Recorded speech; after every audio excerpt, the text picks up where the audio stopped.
ಅವ್ರು ಬಂದು 2 ವರ್ಷ ಆಯ್ತು. ಸರಿ ಆಯ್ತಾ? ಏನ್ ಪ್ರಾಬ್ಲಮ್ ಏನು?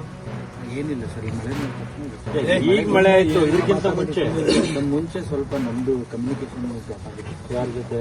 ನಮ್ಮ ಇದ್ರ ಕಂಪ್ನಿ ಸ್ವಲ್ಪ ಪ್ರಾಬ್ಲಮ್ಸ್ ಇತ್ತು ಸರ್. ಒಂದು ಆ ಪ್ರಾಬ್ಲಮ್ ಎಲ್ಲ ನಾವು ಇಲ್ಲ ಕೇಳಿಲ್ಲ. ಸರ್, ಅವಾಗ ಒಂದು 6 months 7 months ಪ್ರಾಬ್ಲಮ್ ಇತ್ತು. ಅದಾದ್ಮೇಲೆ ತಿರ್ಗಾ ನಾವು ಸ್ಟಾರ್ಟ್ ಮಾಡ್ಕೊಂಡು 6-7 months ಅಂತ ಪ್ರಾಬ್ಲಮ್ ಇತ್ತು. ಈ ಮಿಷನ್ ಅದು ಫಸ್ಟ್ ಈ ಮಿಷನ್ ಅದು ಸ್ಕೆಲಿಟನ್ ಆಗಿದ್ದು ಅಲ್ಲಿ ಇಟ್ಟಿದ್ದು ಅದೇ ಮಿಷನ್ ಅಲ್ಲಿ ಕಂಪ್ಲೀಟ್ ಮಾಡ್ತಿಲ್ಲ. ಅದು ಕೆಲಸ ಶುರು ಮಾಡಬೇಕು ಅನ್ನೋದು ಅಲ್ಲೂ ಇದೇ ರಾಡಕ್ಕೆ ತೋರಿಸಿದ್ದೀವಿ ನಾವು.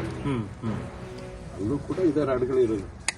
ಅಲ್ಲೂ ಏನು ಮಾಡಲಿಲ್ಲ, ಇಲ್ಲೂ ರಾಡ್ ಹಾಕಿದ, ಇಲ್ಲೂ ಪೂರ್ತಿ ಇಲ್ಲ.